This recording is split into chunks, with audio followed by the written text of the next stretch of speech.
तो स्टूडेंट्स, जो टॉपिक हम लोग पूरी तरीके से पढ़ चुके हैं वो टॉपिक है अलाउंस का, लेकिन फिर भी चूँकि इधर 6-7 दिन का गैप हो गया है तो एक बार फिर से मैं अलाउंस का पूरा एक रिवीजन कर देता हूँ शॉर्ट में। समरी, अलाउंस होता क्या है?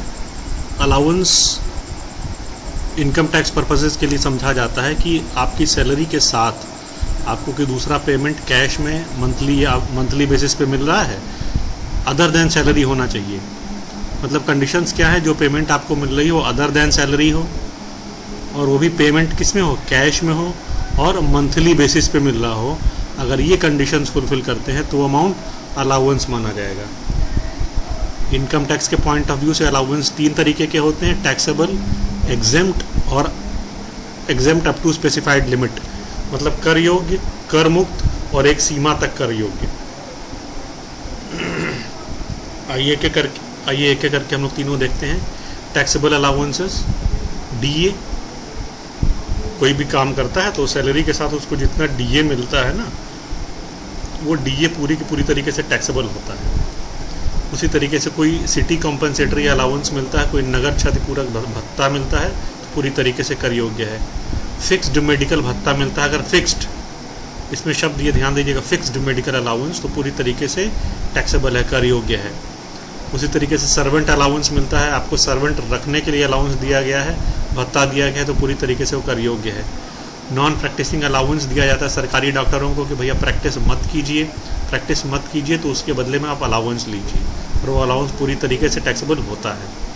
अगर आप कहीं पे काम कर रहे हैं और आपका एम्प्लॉयर आपको टिफ़िन का अलाउंस देता है कि आप इतने पैसे लीजिए और टिफ़िन कर लिया कीजिए रेज डेली, तो वो जो टिफ़िन आप करेंगे वो अमाउंट जो आपको मिलेगा वो पूरी तरीके से टैक्सेबल होगा। उसी तरीके से वार्डन को अलाउंस मिलता है, वार्डन हॉस्टल के वार्डन होते हैं, जो निरीक्षक जिनको कहा जाता है, तो उनको भी भत्ता मिलता है, पूरी तरीके से टैक्सेबल होता है। डेप्यूटेशन अलाउंस होता है। डेप्यूटेशन अलाउंस कि आप कहीं पे नौकरी कर रहे हैं ऑलरेडी, आपको कहीं दूसरी जगह कुछ शॉर्ट टर्म के लिए भेजा गया है, ठीक है, इसीलिए इसकी हिंदी प्रतिनियुक्ति। एक बार नियुक्ति हो चुकी है, उस नियुक्ति पे एक प्रतिनियुक्ति और हो रही है। आप पुलिस डिपार्टमेंट में हैं, आपको सेंट्रल बोर्ड ऑफ इन्वेस्टिगेशन में 2 महीने के लिए भेजा जा रहा है, 4 महीने के लिए भेजा जा रहा है, ठीक,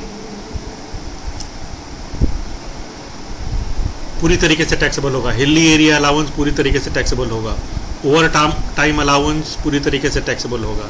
और बाकी सारे अलाउंस जो यहाँ पे लिखे हुए, project allowance, marriage allowance, education allowance, dinner allowance, ये सब पूरी तरीके से टैक्सेबल होंगे। याद कीजिएगा, जैसे हिली एरिया अलाउंस यहाँ पे पूरी तरीके से टैक्सेबल, लेकिन जब वो स्पेशल कुछ अलाउंसेज होते हैं जो भी हम लोग पढ़ेंगे, स्पेशल ये वर्ड होगा, विशेष भत्ते या स्पेशल अलाउंस, उनमें कंडीशन दूसरी होती है।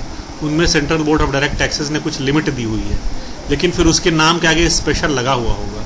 तो नाम के आगे स्पेशल नहीं लगा हुआ तो हिली एरिया अलाउंस पूरी तरीके से टैक्सेबल हो गया।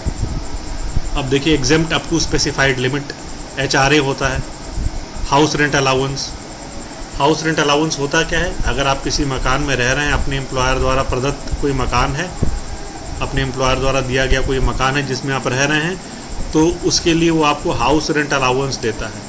अब जितना हाउस रेंट अलाउंस देता है, नियम ये है इनकम टैक्स एक्ट में कि पूरा का पूरा ना एग्जेम्प्ट होगा ना टैक्सेबल होगा। उसके बदले में उन्होंने नियम दिया हुआ कि हम नियम देते हैं, उसमें से देखिए जो आपको लगे वो टैक्स कीजिए। तो क्या करते हैं हम लोग, 3 चीज़ें लिखते हैं। HRA जो मिल रहा है वो, अगर आप मकान में रह रहे हैं तो किराया दे ही रहे होंगे, तो किराया में से सैलरी का 10% घटा दिया। ए पॉइंट कुछ और होगा, बी पॉइंट कुछ और होगा। उसी तरीके से अगर आपका आवास किसी मेट्रो सिटी में है तो आपकी सैलरी का 50% और नहीं तो सैलरी का 40%। तो ये 3 पॉइंट्स आपके सामने आ गए। अब इन तीनों में से जो सबसे कम रहेगा वही एग्जेम्प्ट कर दिया जाता है, कर मुक्त कर दिया जाता है। तो मान लीजिए आपको मिला 20,000, ठीक है, इन तीनों में से सबसे कम वाला पोर्शन आया 14,000, तो 14,000 तक एग्जेम्प्ट, जो बच रहा है 6,000 वो टैक्सेबल। अब फिर इसमें सवाल आता है कि HRA जो प्राप्त मिल रहा है वो ठीक, किराया जो मिल रहा है ठीक, लेकिन यहाँ पे शब्द आया सैलरी, तो सैलरी में क्या क्या जोड़ना है? तो इनकम टैक्स में ध्यान दीजिएगा कि अलाउंस या परक्विजिट जैसे जैसे आती जाएगी, सैलरी की डेफिनेशन बदलती जाएगी। बेसिक सैलरी तो रहेगी ही रहेगी, उसके बाद किसमें क्या जोड़ें, क्या अलग से जोड़ें, ये थोड़ा सा अलग हो जाएगा।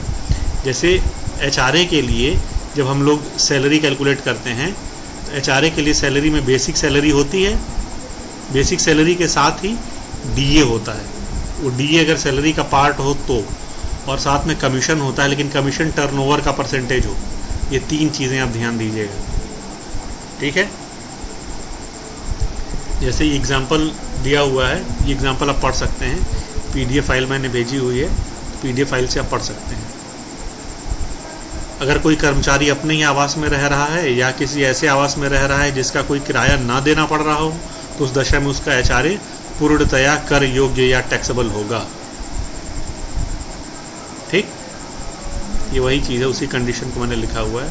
एक न्यूमेरिकल है जो आप पढ़ लीजिएगा, मैंने करवाया था क्लास में। अब आइए, जैसे एक अलाउंस था एचआरए, ठीक है, जिसके लिए हम लोग लिमिट देखते हैं, उसी तरीके से दूसरा अलाउंस है इंटरटेनमेंट अलाउंस। इंटरटेनमेंट अलाउंस में क्या होता है कि सबसे पहले तो ये आपकी सैलरी में जुड़ जाता है, आपका जो इनकम फ्रॉम सैलरी है उसमें इंटरटेनमेंट अलाउंस भी जोड़ दिया जाता है। उसके बाद से कटौती सिर्फ और सिर्फ गवर्नमेंट एम्प्लॉयज़ को मिलती है, या आप इसको ऐसे भी कह सकते हैं कि केवल गवर्नमेंट एम्प्लॉयज़ को ही इंटरटेनमेंट अलाउंस का फ़ायदा मिलता है, प्राइवेट एम्प्लॉयज़ को नहीं मिलता है। तो गवर्नमेंट एम्प्लॉयज़ को कितना फ़ायदा मिलता है, वही एचआरए जैसे 3 पॉइंट्स हैं, 3 पॉइंट लिखे जाते हैं, आपको कितना अमाउंट मिला, 1/5 ऑफ बेसिक सैलरी आपकी क्या है, और 5000, विच एवर इज़ लेस, तीनों में से जो कम हो उतना क्या है आपको कटौती दी दिया, डिडक्शन दे दिया जाता है उतने का। उसी तरीके से आप देखिए स्पेशल अलाउंसेस, विशेष भत्ते। विशेष भत्ते क्या हैं? विशेष भत्तों में 2 कैटेगरी हो जाएगी। एक तो आपके काम करने के दौरान खर्च हुए हों, incurred in performance of duties, और दूसरा है टू मीट पर्सनल एक्सपेंसेस, आपके व्यक्तिगत खर्चों के लिए हुए हों। तो जो काम करने में खर्च हुए हैं उसमें जितना आपने खर्च कर दिया उतना करमुक्त है, ध्यान दीजिएगा। अगर आपने परफॉर्मेंस ऑफ ड्यूटीज़ में कोई अलाउंस खर्च कर दिया है तो जितना खर्च कर दिया उतना तो करमुक्त हो गया, जितना बचा लिया उतना टैक्सेबल हो गया। लेकिन अगर पर्सनल एक्सपेंसेस आपने किया है, पर्सनल एक्सपेंसेस के लिए एक सीमा निर्धारित कर दी है सीबीडीटी ने, central board of direct taxes, जो कि इनकम टैक्स के सारे मैटर्स जो हैं अपने पूरे देश में, इनकम टैक्स डायरेक्ट टैक्स के जितने भी मैटर्स हैं उनके लिए नियम बनाता है central board of direct taxes.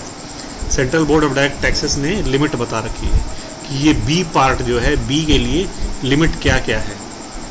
पहले तो आप ये देख लीजिए, जैसे ऑफिशियल काम को खर्च करने में, ऑफिशियल काम को करने में खर्च हुआ है तो इसमें क्या है, जितना खर्च किया उतना कर मुक्त। जैसे ट्रेवलिंग अलाउंस, अगर 2500 मिला और 2000 खर्च कर दिया तो 2000 कर मुक्त और 500 कर योग्य, मतलब टैक्सेबल।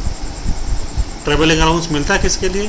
ट्रांसफ़र पैकिंग के लिए मिलता है, और ट्रांसपोर्टेशन ऑफ पर्सनल इफेक्ट्स यानी अपने सामान ले जाने के लिए मिलता है।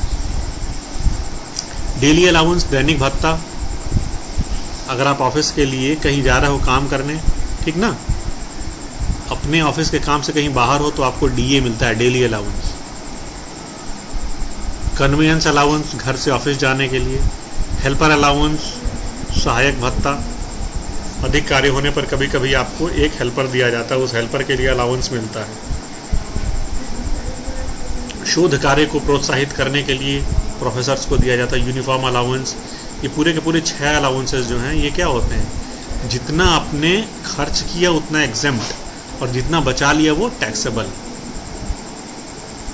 इसमें क्या होता है, स्पेशल अलाउंसेस में नियम दिए हुए हैं central board of direct taxes, जैसा कि मैंने बताया हुआ है। Special hill compensatory allowance, high altitude allowance, uncongenial climate allowance, snow bound area allowance, avalanche allowance, जितने भी अलाउंसेस हैं इन सब के लिए दिया हुआ है नियम सीबीडीटी ने, किसके लिए लिमिट कितनी है, ठीक है। इसके लिए आप HC मेहरोत्रा की जो बुक है उसमें अपेंडिक्स दिया हुआ है, जहाँ पर कि सारे एग्जाम्पल्स ख़त्म हो जाते हैं, वहाँ पे एक अपेंडिक्स दिया हुआ है CBDT सर्कुलर के नाम से। वहाँ पे आप इनके रेट्स चेक कर सकते हैं, सारे रेट्स दिए हुए हैं। ध्यान दीजिएगा, अगर किसी चीज़ में लिखा हुआ है कि ओमिटेड विद इफेक्ट फ्रॉम 2019-20, या हिंदी में लिखा हुआ है 2019-20 से निष्प्रभावी, तो इसका मतलब वो 2020-21 में लागू नहीं होगा।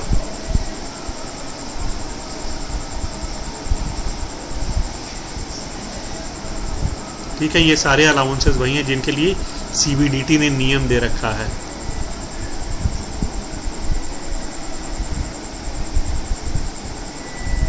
सब के लिए अंडरग्राउंड अलाउंस, ट्रांसपोर्ट अलाउंस